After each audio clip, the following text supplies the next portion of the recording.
नमस्कार, आपण पाहता हिरकणी न्यूज.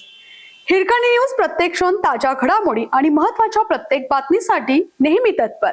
शिरोळात अशोकराव माने यांची घराणेशाही हद्दपार केली. कोल्हापूर जिल्ह्यातील 10 नगरपालिका आणि 3 नगरपंचायत निवडणुकीत धक्कादायक निकाल दिसून आला आहे. शिरोळ तालुक्यातील आमदार अशोकराव माने यांना मोठा झटका बसला आहे.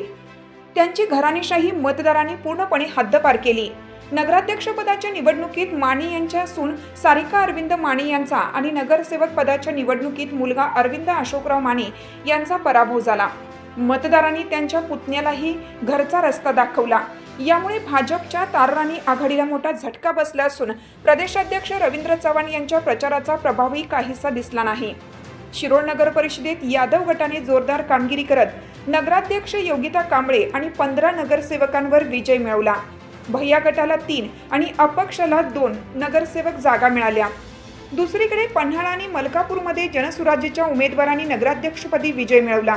शिवसेना शिंदे गटाने कोल्हापूर जिल्ह्यात जयसिंगपूर, शिरोळ, मुरगुड आणि कुरुंदवाड या 4 ठिकाणी विजय मिळवला.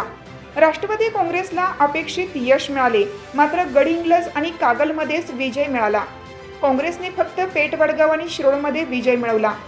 शिरोळ तालुक्यातील मतदारांनी स्थानिक घराणेशाहीला हद्दपार करत यादव गटाला पूर्ण बहुमत दिलं, तर कोल्हापूर जिल्ह्यात विविध आघाड्यांमध्ये रंगीत लढती दिसल्या.